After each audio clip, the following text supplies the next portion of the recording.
Hello guys. तो मैं लेके आई हूँ, जो पहला पार्ट में मैंने कटिंग दिखाई थी और सेकंड पार्ट में मैं स्टिचिंग लेके आई हूँ। तो ये देखिए, मैंने फ्रंट साइड के दोनों लाइनिंग एंड फैब्रिक का पीस रख लिए हैं एक साथ, और अब मैं इस पे मशीन से कच्चा कर रही हूँ। तो थोड़ी सी लॉन्ग स्टिच करके मैं इस पे कच्चा कर रही हूँ। ये देखिए फ्रेंड्स, और ये इसी तरह से मैं दोनों पीसीस को कच्चा कर लूँगी फ्रंट साइड के। तो ये देखिए फ्रेंड्स, एंड मैं थोड़ी सी स्पीड बढ़ा दी थी इसकी वीडियोस की, क्योंकि काफ़ी लॉन्ग हो जाती तो इसलिए। और ये जो वेस्टेज कपड़ा है, फैब्रिक था, इसका कच्चा करने के बाद जो साइड से बचता है इसको हम कट कर लेंगे। दूसरा फ्रंट साइड का भी पीस मैंने उठाया है, इस पे भी मैं कच्चा कर लूँगी जैसे पहले वाले पीस पे करा है। और मैंने ये देखिए फ्रेंड्स कच्चा कर लिया है दोनों पीसेस को। और अब मैं जो रफली कपड़ा साइड से है मैं उसको कट कर दूँगी। तो इसी तरह से हम हल्का सा एक्स्ट्रा कपड़ा इसलिए रखते हैं क्योंकि दिक्कत ना हो, कहीं कहीं कभी कभी ऐसा होता है स्टिच करते समय खिंच जाता है मेन फैब्रिक एंड लाइनिंग। तो इसलिए एक्स्ट्रा करके कटिंग करना चाहिए, कभी भी कंप्लीट उसके नाप से ही नहीं, एक्स्ट्रा रखना चाहिए फैब्रिक, मेन फैब्रिक लाइनिंग से। तो इसी तरह से अब देखो मैंने फिनिशिंग करके रफली कपड़े को काट दिया है। और अब मैं ये डॉट्स पॉइंट जो पड़े हुए हैं इनको थोड़ा डार्क करके मैं दूसरे मेन फैब्रिक फ्रंट वाले पे ये छपा लूँगी।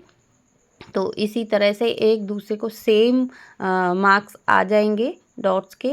ये देखो थोड़ा सा थपथपा के मैंने एक दूसरे पे शेप मार्क ले लिए हैं, और ये दूसरे पीस को मैं थोड़ा सा डार्क कर लूँगी। अब चलते हैं डॉट्स को स्टिच करने के लिए। तो ये देखिए फ्रेंड्स मैंने कर लिए हैं, और अब मैं पहले मेन बस साइड से साइड वाली जो 2.5 इंच की प्लेट्स है मैं इसको स्टिच करूँगी सबसे पहले। तो ये 1/4 इंच करीब हमें ये साइड से लेनी है छोटी वाली प्लेट्स। तो ये 1/4 इंच ही दबना है, इससे ज़्यादा नहीं फ्रेंड्स। ये देख दूसरे पीस की भी मैंने ये इसी तरह से डाल ली है। एंड नीचे वाली जो ये साइड वाली प्लेट्स है ये हमें कम से कम 1 इंच तक लेनी है। तो आधा इंच इधर से दबाएंगे तो पूरा 1 इंच चला जाएगा। तो जैसे जैसे मैंने निशान लगाए थे उसी निशान के ऊपर ही मैं स्टिच कर दूंगी, क्योंकि हमें इक्वल अगर हम डॉट्स के निशान नहीं डालते हैं तो अंदाज़ा नहीं रहता है हमें। तो इसलिए पहले ही कंप्लीट निशान डॉट्स के लगा लें। एंड डॉट्स के सेम कट भी लगाना है, जो मैंने कटिंग के टाइम पे मैंने बताया था कि कट लगाना बहुत ज़रूरी है, जिससे हमें जहाँ से हमारा कट्स होता है वहीं से हम प्लेट्स को उठा के डाल सकते हैं। ये देखो फ्रेंड्स, पीस का पफ क्रिएट हो चुका है। इसी तरह से अगर हमारी डॉट्स एकदम परफेक्ट तरीके से डलती हैं तो अपने आप फ्रंट वाले साइड का पफ क्रिएट हो जाएगा। अब इसमें ये कंप्लीट हो चुकी है हमारी प्लेट्स। तो इसमें हम लगाएंगे बेल्ट, वो भी थोड़ा सा गुम तरीके से। दोनों अस्तर और मेन फैब्रिक को उठा के एक साथ जॉइन नहीं करना है। पहले अस्तर की साइड से अस्तर वाली बेल्ट को रखेंगे और फ्रंट साइड की साइड से मेन फैब्रिक वाली बेल्ट को रखेंगे उसके पीस के साथ में। तो अब इस तरह से रखने के साथ हम इसके ऊपर ऐसे स्टिच लगाएंगे, कंप्लीटली पक्की स्टिच लगाएंगे। एंड ये जो डॉट्स डली है इसको हल्का सा अंदर की साइड टर्न फोल्ड करके इसको रखेंगे इस तरह से, क्योंकि ये दिक्कत थोड़ा सा अजीब से उठ जाती है। तो इस तरह से हम दबा के स्टिच कर लेंगे और फिनिशिंग के साथ हमारी ये बेल्ट रेडी हो जाती है दोनों साइड से। ये देखो ये हमारी बेल्ट गुम भी हो चुकी है, तो इससे डबल फिनिशिंग दिखती है। और इसके ऊपर एक टॉप स्टिच और लगा देंगे, जिससे और भी स्ट्रॉन्ग तरीके से ये पक्का हो जाए। अब देखो ये मेन टॉप स्टिच भी लग चुकी है, इसी तरह से दोनों पार्ट्स को हम रेडी कर लेंगे। रफली कपड़े को हम कट कर देंगे। और अब ये देखिए फ्रेंड्स, इस तरह से कुछ दिख रही है हमारी बेल्ट। एंड रफली कपड़ा भी मैंने कट कर देना है। और दूसरा पीस भी इसी तरह से हम बेल्ट को अटैच कर लेंगे दूसरे वाले पार्ट में। तो ये देखिए फ्रेंड, दूसरा वाला पार्ट मैं ले रही हूँ। एंड इसकी भी बेल्ट में इसी तरह से, जैसे पहले वाले में जॉइंट गुम तरीके से करी है, इसी तरह से मैं कर रही हूँ। और मैंने ये देखो, ये दोनों पार्ट्स लिए हैं। इस पे मैं गुम तरीके से बेल्ट को अटैच करूँगी। तो ये मैंने अस्तर की साइड से अस्तर वाला जो फैब्रिक है बेल्ट का, वो मैंने अटैच कर लिया है। मैन फैब्रिक की साइड से मैन वाला अटैच करना है। इस तरह से जो डॉट डली थी हमारी 1 इंच वाली, तो उसको हल्का सा फोल्ड करते हुए उसमें तीनों साइड फैब्रिक को अच्छे से सेट करते हुए मैं स्टिच लगा देनी है। ये देखिए, मैंने ये बेल्ट अटैच कर ली है और दोनों साइड से फिनिशिंग से ये हमारी बेल्ट गुम हो चुकी है।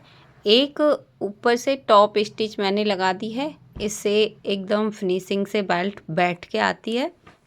तो इस तरह से गाइस देखिए, मैंने दोनों मेन फैब्रिक वाले पार्ट अच्छे से फिनिशिंग से अटैच हो चुके हैं एंड कंप्लीट भी हो चुके हैं।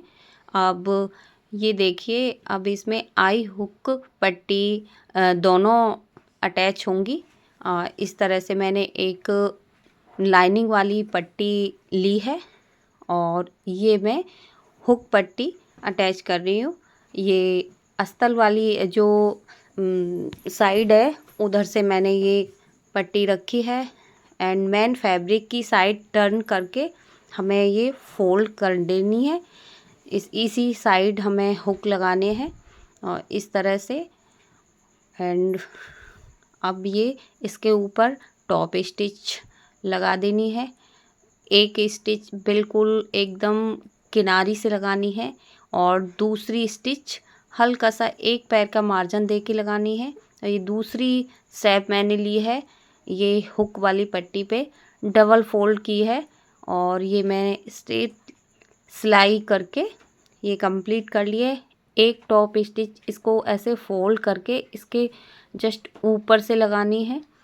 अब इसको अच्छे से फोल्ड करके अंदर की साइड जिस तरह से मैं कर रही हूँ, इस तरह से इसकी किनारी किनारी पर एक टॉप स्टिच लगानी है। तो इसी तरह से मैंने एक टॉप स्टिच भी लगा ली है और इसकी एक किनारी से भी मैंने एक स्टिच लगाई है, जो मैं दिखाई नहीं मैंने। और ये मेरा फ्रंट वाला पीस कंप्लीट हो चुका है और अब मैं स्लीव्स जॉइंट करूँगी। तो जो मैंने ये बताया था, बाजू की जो मेन कढ़ाई होती है, उसको लेने के लिए साइड से दो दो जॉइंट आए हैं, जो आर्म होल नीचे की साइड सिलाई में हमारे चले जाएंगे। क्योंकि कढ़ाई वाली बाजुओं में जॉइंट डालना कंपल्सरी होता है, क्योंकि उनकी जो बाजू की विड्थ होती है वो नहीं बन पाती, आर्म होल का पूरा साइज़ नहीं बन पाएगा। क्योंकि हमें फ्रंट साइड में बाजू की कढ़ाई लेनी होती है, एक राइट साइड एक लेफ़्ट साइड जॉइंट आते ही आते हैं। इस तरह से लाइनिंग में कोई जॉइंट नहीं आया है। और मैंने ये स्लीव्स भी रफली अटैच कर ली हैं और जो रफ कपड़ा है वो मैंने साइड से कट कर लिया है। इसी तरह से हमें दूसरी भी स्लीव्स रेडी कर ली हैं। तो एक स्लीव्स मैंने दिखाई है रेडी करते हुए, दूसरी नहीं दिखाई है गाइस। और मैं ये देखिए, तो ये दूसरी स्लीव्स भी मैंने कच्चा कर लिया है। अब इसका भी रफली कपड़ा मैं काट रही हूँ। तो एक स्लीव्स मैंने कंप्लीट दिखाई थी, इसलिए दूसरी स्लीव्स को मैंने नहीं दिखाया। अब दोनों स्लीव्स मेरी रेडी हो चुकी हैं। अब इनको चलते हैं। अब ये मैंने स्लीव्स अटैच कर ली हैं। अब ये मैंने स्लीव्स कंप्लीट करने के बाद में बैक साइड वाला पीस उठाया है और ये लाइनिंग एंड मैन फैब्रिक दोनों को मैं उठा के एक दूसरे में कच्चा कर लूँगी। तो ये मैंने गला ओनली उसी में स्टिच करके पलट दिया है। इस तरह से बैक साइड भी स्टिच करके पलट दूँगी, क्योंकि पाइपिंग के लिए अदर कपड़ा ब्लाउज़ के पीसेस में से नहीं बचा था। तो कस्टमर ने बोला था कि इसकी गोल पाइपिंग आप बना देना, बट इसमें से कपड़ा ही नहीं बचा था, तो इसलिए मैंने इसको स्टिच लगा के पलट दिया है। किनारी से क्वार्टर इंच अच्छे से फिनिशिंग से बारीक तरीके से सिलाई मैंने कर ली है। और इस कपड़े को पहले हम पिनअप कर लेते हैं कि इधर उधर ना जाए। तो मैंने ये अच्छे से फिनिशिंग से छोटी छोटी सिलाई ऐसे अच्छे से बारीक तरीके से मैंने ये लगा रही हूँ, और ऐसे ही आपको भी लगा लेना है। इस तरह से भी गला अच्छे से फिनिशिंग से बन के आता है। अगर कपड़ा कम पड़ता है पाइपिंग वगैरह के लिए, और अलग से भी हम गोल्डन पाइपिंग इसलिए मैं लगा सकती थी, लेकिन कस्टमर गांव में कोई पैसा देने के लिए रेडी नहीं होते हैं। 100 रुपये, 120, 130 इस तरह से पैसे देते हैं, इसलिए मैं अलग से बहुत ज़्यादा तामझाम नहीं करती, क्योंकि भाई हम इतनी मेहनत करते हैं और अलग से भी इसमें मटेरियल लगाते हैं, तो कोई भी टेलर ऐसा नहीं करेगा। क्योंकि काफ़ी लोगों को मैंने डिज़ाइन का बना के भी दिया है, उसके अकॉर्डिंग बहुत ज़्यादा मटेरियल भी लगाया है। ओनली 150 रुपये से ज़्यादा कोई देता ही नहीं है। तो इसीलिए से अगर कोई कस्टमर मुझे उस तरह से पैसे नहीं देते हैं, तो मैं ये गोल्डन पाइपिंग वगैरह अदर अलग से नहीं लगाती हूँ, उसी में से पलट के गला मैं रेडी कर देती हूँ। और जिस तरह से कोई कस्टमर मुझे पैसे भी देता है, तो ये देखिए मैंने वो बैक साइड का पीस भी रेडी कर लिया है। अब मैंने ये और एक पट्टी ली है, तो फ्रंट साइड के गले में मैं ये लगा लूँगी। बैक वाला तो मैंने पलट के रेडी कर दिया है, एंड इसमें मैं और भी पट्टी लगाऊंगी, इससे ये गले में हल्का सा साइड बैठ जाए। अब मैंने डबल फोल्ड करके इसको अटैच किया है, और इसी तरह से इसमें अटैच करेंगे, उसी तरह से दूसरे वाले फ्रंट साइड के पीस में भी मैं अटैच कर लूँगी। और मैंने ये स्टिच कर लिया है, और इसके रफली इसमें हल्के हल्के से ये रफली कपड़ा कट करने के बाद में मैं हल्के नोचेस इसमें लगा रही हूँ, जिससे ये पट्टी फिनिशिंग से पलट जाए। अब इसके बाद में मैं फ्रंट साइड से एक स्टिच और लगाऊंगी, जैसे ये मैं लगा रही हूँ इसी तरह से आपको भी लगा देनी है। अब ये मैंने स्टिच भी लगा दी है, और मैं दूसरे वाले फ्रंट साइड में भी और भी पट्टी गले पे सेट कर रही हूँ। तो इसी तरह से जैसे पहले वाले में सेट की है, और ये मैंने इसमें भी कंप्लीट स्टिच कर ली है। और रफली कपड़ा कट के इसके ऊपर से फ्रंट साइड से मैंने मेन सिलाई भी लगा दी है, और मैं फोल्ड करके दोनों पीसों को गला कंप्लीट कर दिया है। और इसको मैं मेन पीस को और बैक वाले पीस को ये मैं अटैच करूँगी। इस तरह से शोल्डर हम गुम तरीके से सेट करेंगे इसमें। ये दोनों बैक वाले दोनों शोल्डरों को मेन फैब्रिक एंड अस्तर के खोल के इस तरह से हमें रखना है, और लाइनिंग वाले फैब्रिक को उसके ऊपर टर्न करके फोल्ड करना है। इस तरह से हमें एक स्टिच लगा देनी है। और ये हम इसके बाद में स्टिच लगाने के बाद में हम खोलते हैं, तो ये रफली कपड़ा अंदर की साइड टर्न हो जाएगा, और ये फिनिशिंग के साथ हमारा ये शोल्डर रेडी हो जाएगा। देखिए गाइस, अगर आपको मेरी ये वीडियो हेल्पफुल होती है तो मेरी वीडियोस को लाइक करना और मेरे चैनल को सब्सक्राइब करना, अगर थोड़ी भी आपके लिए हेल्पफुल होती है तो ये देखिए मैं इसके ऊपर से अब कच्ची सिलाई से मैंने आर्म होल को सेट कर लिया है, और बाकी के रफ़ चीज़ें ये धागा और ये रफली कपड़ा होता है इसको कट कर देना चाहिए साथ के साथ, क्योंकि हमारा कोई भी ड्रेस हो, कुछ भी पीस हो, ब्लाउज़, तो हमारा फिनिशिंग से दिखता है। कोई भी धागा अगर लटका हुआ होता है तो हमें तुरंत कट कर देना चाहिए, साथ के साथ चीज़ें फिनिशिंग से आती हैं। और ये देखिए मैंने स्लीव्स ली है और जो मैंने ये कट लगाया है शोल्डर पे रख के इसी कट को, और हमें ये स्लीव्स पहले नाप लेनी है। ये देखिए मैंने ये बराबर इक्वल करके स्लीव्स रख ली है और अब मैं इसमें स्लीव्स अटैच कर रही हूँ और ये इधर से पॉइंट से मैंने नाप के सेट करी है स्लीव्स। और कभी भी शोल्डर से जो हमने कट लगाया था वो अलग इधर उधर नहीं होनी चाहिए, क्योंकि इधर उधर होता है तो बाजू घूमती है। किसी किसी कस्टमर को देखा होगा कि कोई सिलवा के ले जाता है टेलर से तो बाजू इधर उधर घूम जाती हैं। इसकी यही कमी होती है क्योंकि हम कट लगाते हैं इसीलिए कि शोल्डर के पॉइंट पर उसी कट को रख के स्लीव्स को स्टिच करें। तो ये देखिए फ्रेंड्स मैंने दोनों स्लीव्स रेडी कर ली हैं।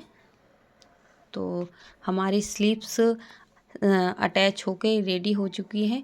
अब मैं इसमें फिटिंग का ये बैक वाले पीस में जो डॉट्स रह गई थी तो ये मैं दोनों डॉट्स को लगा लूँगी।